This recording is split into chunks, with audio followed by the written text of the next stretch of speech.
forgive me if I don't sound energetic as I was in previous episodes. I had a pretty bad night's sleeping wise, so that's just a heads up of just to give you a heads up why I sound a little bit low energetic, but just some mentally drained and burnt out kind of attitude. But right now I'm feeling okay, but still, if I sound a little bit low energetic, you know why. Okay, we have a lot to talk about, and a lot of things happened this week. A lot of craziest things happened.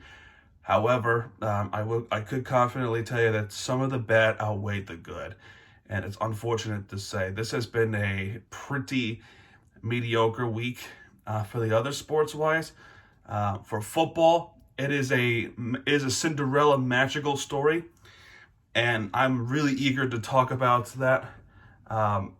But I want to talk about the negative first, so to get that out of the way. And the other sport that I wanted to bring up that is so bad that I losing faith of this as would be a downpour of my attitude of basketball. Miami Heat. Oh my God. So,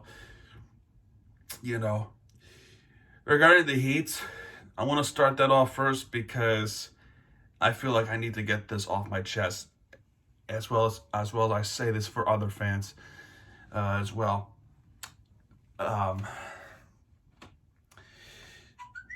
Okay, so let me get to ESPN app. The games that we played were against teams that were short-staffed, and one of the teams that is actually so winnable that loss really lose my respect of what we call ourselves a first place seed and our named pretenders.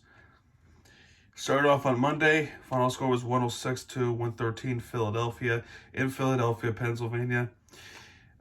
Just to keep this in mind too, Joel Embiid and James Harden were not playing this game. The duo was not playing this game. And we still lost. We still lost this game. Despite Jimmy Butler's performance and Bam Adebayo's performance, as well as Lowry's, nobody else showed up. PJ Tucker with 2 points, 27 points. Jimmy Butler, Bam Adebayo, 22 points. Kyle Lowry with 20 points, and Duncan Robinson with 6 points. How is it possible that a duel like Joel Embiid and James Harden not playing in the same game, and we still couldn't get the W over them? How is that possible? We can beat Joel Embiid, and I was there for that game, but we can't even beat them without them? Those two, you would think is an easy win. Oh gosh, an easy win would be such a big word. I don't get this game at all. And I'm afraid to say this too. Our shots were terrible. Their shots, making every single shot. One of them was way downtown, yet he still made it. In that moment, I stopped watching because I knew we were losing. It was 1 minute left of the game. I knew it too. Why can't this team win huge critical games like this one? Just why? Oh, you think that was bad? Oh, gosh. Regarding short staff and winnable games, this is even worse. And boy, it gets way worse. Way worse. We play against Golden State Warriors, 104 Miami, 118 Golden State. Let me tell you who was not playing. Stephen Curry's not playing. Klay Thompson's not playing. Draymond Green was not playing. Those three triples, those three guys, the main starters who wreak havoc of the NBA, did not play. And we still couldn't beat them. Oh my God. And how is it possible that someone who nobody knows, Jordan Poole, getting 30 points over the Miami Heat? Wiggins also got 22 points. We could beat them, but we didn't because we did not show up in the third quarter. It was over after the third quarter. It was a winnable game. Had our defense show up and our offense make good shot selections. PJ Tucker with only 7 points. Jimmy Butler with 20 points. Bam Adebayo with 25 points. Kyle Lowry with 26 points. And Duncan Robinson with 13 points. To add insult to injury, Tyler Hero was not playing. He got hurt. So he was out for a couple of games. The takeaway here with Kyle Lowry getting on fire with all these shots, he's pretty much the one that's carrying the team. Boy, it gets much worse than this one. So, Bally Sports, Florida. I think it was Bally Sports, Sun or Florida. It was one of those two Bally Sports, but regardless, it was Bally Sports. They did not cover this, but NBC Bay Area did. Which is NBC Bay Area is where the Warriors play in that broadcast, or California, I don't remember. But NBC Sports Bay Area was covering this, but Bally Sports did not. But everyone saw this, what happened. If you guys know what I'm talking about, I don't need much explanation of what happened. In that huddle in the third quarter, where we were getting dominated, Jimmy Butler and Udonis Haslem were going at it, as well as Alex Spoelstra was going at it too. There was some beef and some heated tension between those two guys. They looked like they were ready to fight. Let's say that. They looked like they were ready to beat the crap out of each other in the basketball game. In such a critical game like this one, where not only that, when we lost Philadelphia, they were moving up a spot. Milwaukee was moving up a spot. Boston was moving up the spot. So if there's any games that we needed to win, it was this one. And we still couldn't get it. The light up the fire of this fight simply did not happen. And boy, those two were going at it. The fight was going to happen, but thankfully Spoelstra was able to break it up as well as Lowry did. But what a mess. This was unacceptable. This has been one of the most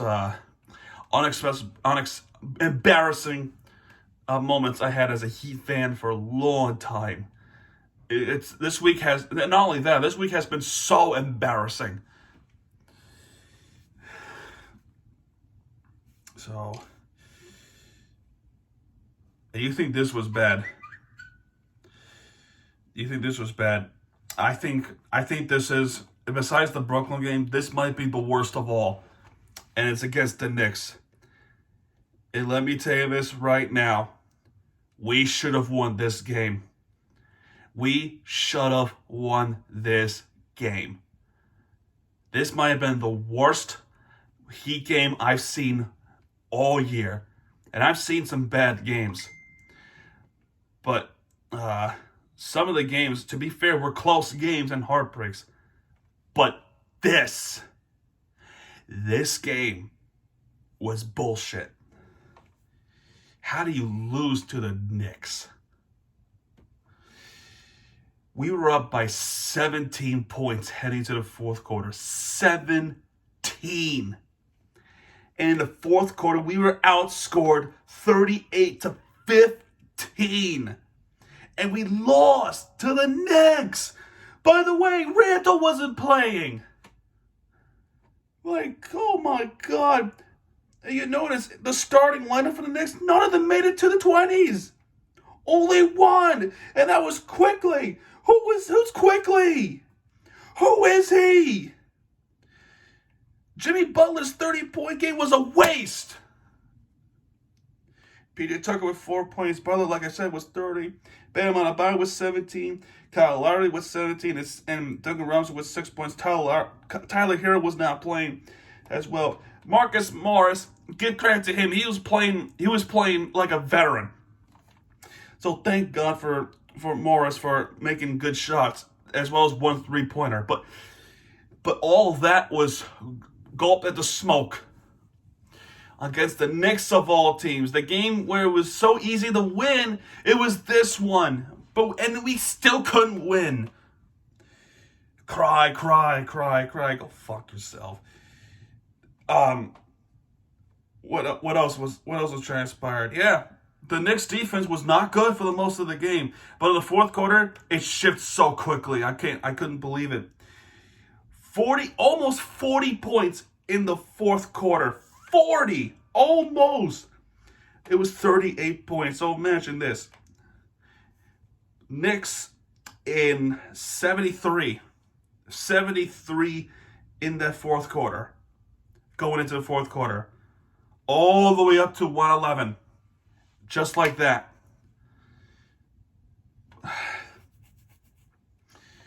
Man, and it didn't help the day later where we played against Brooklyn, which they were on a resurge. I don't have much to say about this game. I don't even want to talk about this game, to be honest here. All I can tell you is this game, we just could not take the lead. Only in the first quarter we had the lead for the majority. But everything else, it's been all Brooklyn. Nobody was able to make a shot. The defense was not there. Turnovers were an issue. Andre Drummond giving out the peace sign, saying, screw you, I'm going for a dunk. Oh boy, I wanted karma to happen so badly, but it didn't. Brooklyn with such a huge win over the Miami Heat. And you want to know what's even worse? Some of these games that we lost to, they're losing too.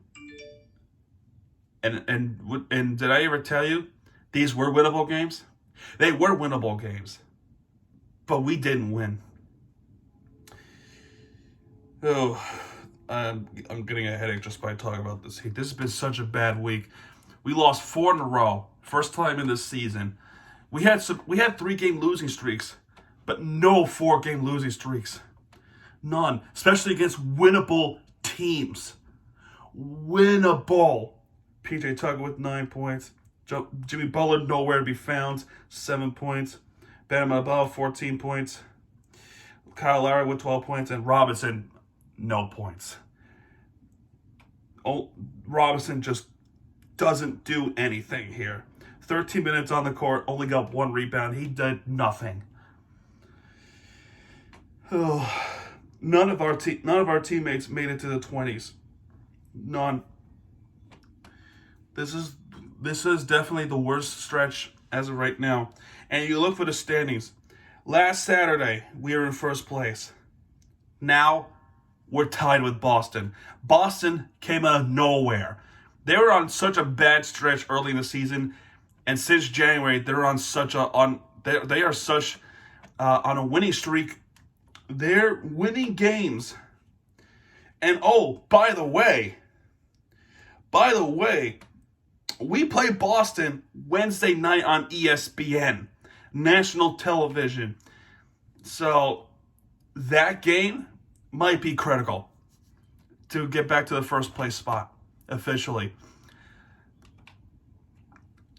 But tonight, there is no excuse. We got Sacramento. De'Aaron Fox is not playing. If we cannot beat Sacramento, I'm sorry. But if we don't beat Sacramento tonight, we have no chance of making the deep run in the playoffs. We have none. We have no chance. If there's any game we have to win, and we can win, is this one. The Heat versus Kings. And by the way, we lost them early this season. The start of 2022, we lost to them in Sacramento. Should have won the game. It was such an easy win, but we didn't win that one. If they don't win this game, we don't have a chance to make it to the finals. That right there would know if we are the true contenders, as well as the Boston game this Wednesday. And boy, oh boy, everyone is going to be watching. They're probably not going to watch the Heat. They're going to watch Boston. Anyway, now that's over. Thank goodness I got the negatives out of the way. I think what I said was justified. I do apologize for my harsh language during that Nick recap. I do apologize if you're watching this video. That is totally unacceptable on my part. I own up to that mistake. It is a frustration and my crankiness that has brought me to that kind of language. So I will stop making that kind of remark. So, I'm sorry. I apologize. Let's talk about the Miami FC real quick. So, for those of you who don't know who Miami FC is, some of you that do know, they are the USL Championship team that was brought up from the NASL back in the day. What the heck? My thing is acting up. But anyway, they were the team from the NASL back in the old days. This was before the MLS was breaking records, and how MLS is starting to become the bigger tier, bigger relevant of soccer in the United States. NASL was a pretty good league, but MLS took over, and rightfully so too. But Miami FC was involved. They were a good team. And then there's the NPSL, where there was Miami FC 2, and eventually turned into the real Miami FC that we know once and all in love. They won back-to-back championships in the NPSL. They were too good. So, and then they were brought up to the USL Championship, and rightfully so too. I did ground hop Miami FC, so go check it out. If there's any team that we should watch regarding soccer, it's Miami FC. There we go. Now I finally got to that. So we play against Loudoun, which is a county, Loudoun County of Virginia. I can't really make out exactly where in Virginia, but it is Virginia. I think it's in the center. I could be wrong. You could correct me. But this game, there's just not a lot of opportunities to tell you the truth. But there was one notable thing that happened in this game, and that is that Sammy Gooduri for Loudoun got a red card. So it's an ejection card.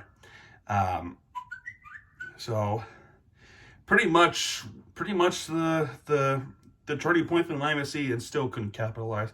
Shots on goal was only 9 shots, and shots on goal for Loudoun 15 shots and 3 on goal. None of our shots really were on goal, so that's so Loudoun was a better team, to say the least. The red card part, that was my fault. I did not pay attention to what happened. I was so concentrated on the Panthers game because there was 3 games happening at the same time, actually. 3 games, so it was tough for me to concentrate on which one, so that was on me. I was focused on the Brooklyn game, and I was focused on the Ottawa game. So I don't know what happened with the red card. I could go back and maybe report next week. Oh, excuse me. But yeah, we just had nothing in this game. Loudoun's a pretty good team. Next game is against Colorado. Colorado is pretty good, so big game. And as well, the same day that we're playing that team, Inter Miami is also playing, and again, it's a winnable game against Houston. But this season, I'm just not sure about Inter Miami now. That this season has not been good so far. Houston's season is actually better than Inter Miami's right now. But speaking of those soccer players, the United States with a big win last night over Panama, which is a huge result, with 5-1. And thank God for that performance. So not only there was a momentum shift going into Costa Rica on Wednesday night, but the goal differential also improved. So us Americans should be happy about this. And we got a big game in Costa Rica. So let's hope we don't go for a draw. Let's actually try to win to improve our stats and officially going into the World Cup, FIFA World Cup in Qatar in November. So something to be positive about. Speaking of which, the Miami Marlins, the spring training, they're pretty okay. They're pretty good so far. So this game, let's see here. Monday was a win, like I said last week. We didn't play. Oh yeah, we did play Tuesday. We lost against the Cardinals. We won against Washington Wednesday. We did not play Thursday. We played Friday. Oh, actually, no, we did not play Friday. I'm sorry. But we did play Saturday. I know that for sure. Because we played against Cardinals. Wouldn't you believe they share the same place in Jupiter? Kind of crazy. And then we lost 4-3 last night against the Astros. We played today 105 against Washington. So pretty good things happening with the Marlins. I know it's spring training, but now we're known as the sleeper team. We're going to be called a sleeper team all season long because we do have a pretty good lineup. I should have mentioned it. We do have Garcia. We have Wendell. The Soler signing was huge. Couple of distributions that was avoided. So Jesus Aguilar is still here. So pretty good things that is happening. But who knows? Who knows what's going to happen in the regular season going into San Francisco? Because they were the National League. They were the National League best team last year. So I don't know. NL East is stacked up, but pretty good things. We are the top prospect team of the league right now. That's why we're known as the sleeper. We have such a good farm system that the faith is coming back. But will they keep the faith? We're about to find out. But anyway, next is the Florida Panthers. A pretty good week. Pretty good week. We played against a good team. A lot of good things that's happened. We played against Montreal in Montreal, Canada, with the debut of Ben Sherratt and Claude Giroux from Philadelphia. Giroux was a Canadian, but Robert Hagg also from Buffalo. But yeah, Nick Suzuki with a power play goal. Alexander Barkov to tie the game. Mason Marchman with the 2-1 unassisted all by himself early in the second period. Jake Evans to tie the game. And not too long after, it was Anthony Duclair, a speedster, to make it 3-2. Then in the third period, Sam Reinhart to make it a power play goal to make it 4-2. Paul Bryan made it interesting from the empty net goal to make it 4-3 Florida. But in the end, Spencer Knight with such a clutch saves. One of them was actually one of the best with a stick save. Such a great save, too. So, last year, Canadians made it to the Stanley Cup. In that same week, they were eliminated from the playoffs. A huge turnaround. A huge flip of script for the Canadians. I kind of pity them in a way. And by the way, Ben Sherratt was part of the Stanley Cup team. Next is the Ottawa Senators, and this one is quite the deserved. This match kind of deserved a lot to talk about because there were some pretty crazy things that has happened in this game, and a lot of it has a lot to do with the video replay and maybe some controversy that's happening in Florida's favor. So starting off with the score. Oh, I went to the wrong area. Starting off with the score. Alex Formatin to make it 1-0 Ottawa. Arhem Zub to make it 2-0. Second period, Dylan Gambrell to make it 3-0 Ottawa. So remember this. 3-0 Florida back on March 3rd at FLA. That was the final score. Right here, 3-0 Ottawa out to the second period. So this was like, there could be some revenge going on, but no. Anthony Duclair has something to say about it in the power play to make it 1-3. Next was Patrick Hornqvist to make it 2-3. And then it was Alexander Barkov to tie the game very late in the third period to tie the game 3-3. Then the game went to the shootout. Ottawa didn't have any shots into the back of the net. But the score clutch by Alexander Barkov and Anton Forsberg was a clutch shot between the legs, and that ultimately saved the game. and Bobrovsky, welcome back, started the game to save from Brady Truchek to win the game for the 3. All right, let's go back to the second period. Patrick Hornqvist. So there might have been some controversy in this goal. We couldn't tell if where the puck was when the goalie saved it. Eventually, they revealed that the puck was at the back of the net, and it was caught by the skate of the Ottawa goalie. But that video replay took about as long as 7.5 minutes, almost to 8 minutes. It was such a long review. And in the end, they turned out to be a good goal. Ottawa fans was not happy about it, and you know what? Rightfully so. There was just not enough evidence to overturn it, apparently. So they stand by the call, and they said it was a good goal. And that goal really changed the game for Florida. You know, I always complained about, referees not giving us the benefit of the calls. And now some of the other teams not getting the benefit of the calls. You can't help to wonder that you just pity them in the way. Because, I know us Miami fans, we know what it's like to get screwed over and change the game into the different result. But in some way, I'm not gonna make fun. I just tell them, look, I know how you feel. This happened to us too. But, I don't think they would feel better about it. I think they'll feel worse if they actually lost the game, which they did in the shootout.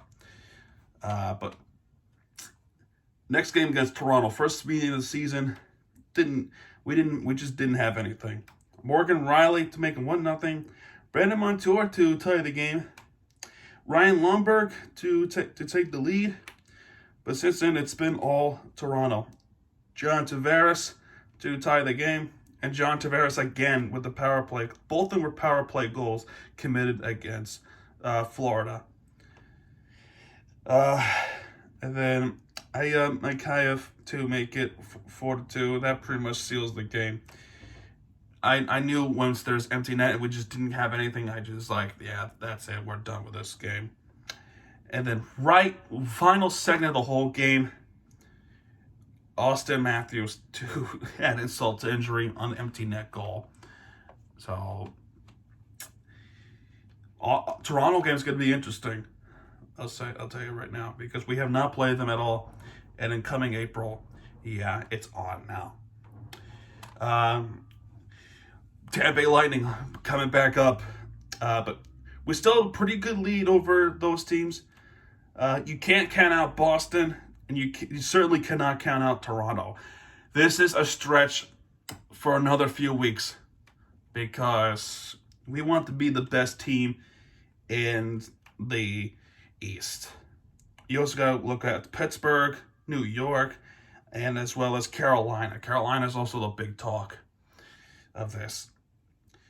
But I feel like, if you want my opinion, the big team to really eliminate from the playoffs to come in playoff time, Tampa Bay Lightning. If we don't beat them and they made it back, they're on a dynasty. We don't want that as Miami fans. The whole league doesn't want that. People are starting to hate the Lightning, and rightfully so. So, big game to watch. Tuesday, we got the Canadiens again. But the bigger note here, Hurricanes and Lightning, that should be a game to watch. Truth be told, we don't want any of them to win. But if you ask me, I would prefer Carolina over Tampa Bay. That's just my big opinion on that one. You can disagree with me all you want, but I stand by what I said. All right. Now, before we talk about the Hurricanes, we have breaking news regarding the Miami Dolphins. This is the biggest talk point of this recap right now. And if I would have had a podcast, we would have this conversation for about an hour. But this is such a huge news that I waited this long to talk about it. And that is Miami Dolphins traded their draft picks, their first round pick, a second round pick, a fourth round pick in the 2022 draft, as well as the fourth round pick in the 2023 draft, and a sixth round pick in the 2023 draft. Traded all that for TYREEK Hill, the Kansas City Chiefs. Right after we signed Terran Armstead from New Orleans Saints, we ended up getting the best receiver and the fastest receiver in the league, TYREEK Hill. He wanted to come home, and he's back home with the Miami Dolphins. I was really torn between, who's going to win this win of the week. It was the Hurricanes or the Dolphins. I was so torn, but I'll tell you what, it was so close. But we got TYREEK Hill, and I heard they're not done yet. They're going to go for another huge piece for the Dolphins offense. I'm not sure, but Mike McDaniel, he has a point to prove. And every day as time goes on up to September, I can't help to feel more excited and more motivated to watch Dolphins football. Oh my gosh, we're probably going to make some prime time. I tell you the truth. I'm so excited to watch the Miami Dolphins. I'm excited to watch football again. Think of the last time we had a good offensive team. The last good offensive team was back to 1995. Don Shula was a coach there, and I think that was that time where we start to prepare, because all these years we're defense. Now we're looking at offense. We're going for it. We're going to be a good offensive team. We want to conquer the defensive teams like Buffalo, because those games are now going to be as critical as ever. As well as Cincinnati, Buffalo, New England, and Baltimore. And Cleveland, too. And finally, we have the winner of the week. It was such a tough decision, but in the end, I went with this because I feel like this was more impressive, because it's such a historical, because I feel like it's so historical. The Miami Hurricanes. So we go to Chicago, Illinois, to the Windy City to play against Iowa State Cyclones, where the Hurricanes playing against the Cyclones, who was a better twister of wins. Now that I think about it, it's almost like they planned this. It almost feels like they planned this kind of matchup to happen in Chicago. You just can't help but wonder. Anyway, with this game, Warrenberg with clutch shots with 13 points. Isaiah Long with a slam dunk. Jordan Miller with 16 points, and Charlie Moore 7 points, as well as Cameron McGusty to make it 27 points. My gosh, this team, such a historic team to watch, and it is such a shame too that it happened in the end. But yeah, give thanks to Warrenberg. And for the first time in program history for basketball, Miami Hurricanes made it to the Elite Eight. Now that's impressive to have this kind of history making this season. And a valiant effort going into an Elite Eight.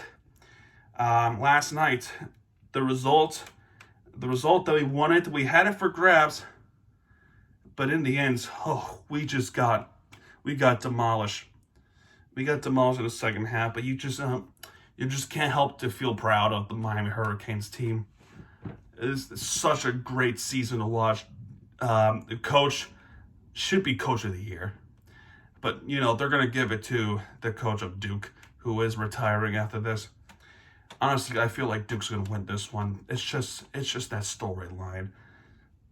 You can't help to wonder. But yeah, 50-76 Kansas Jayhawks.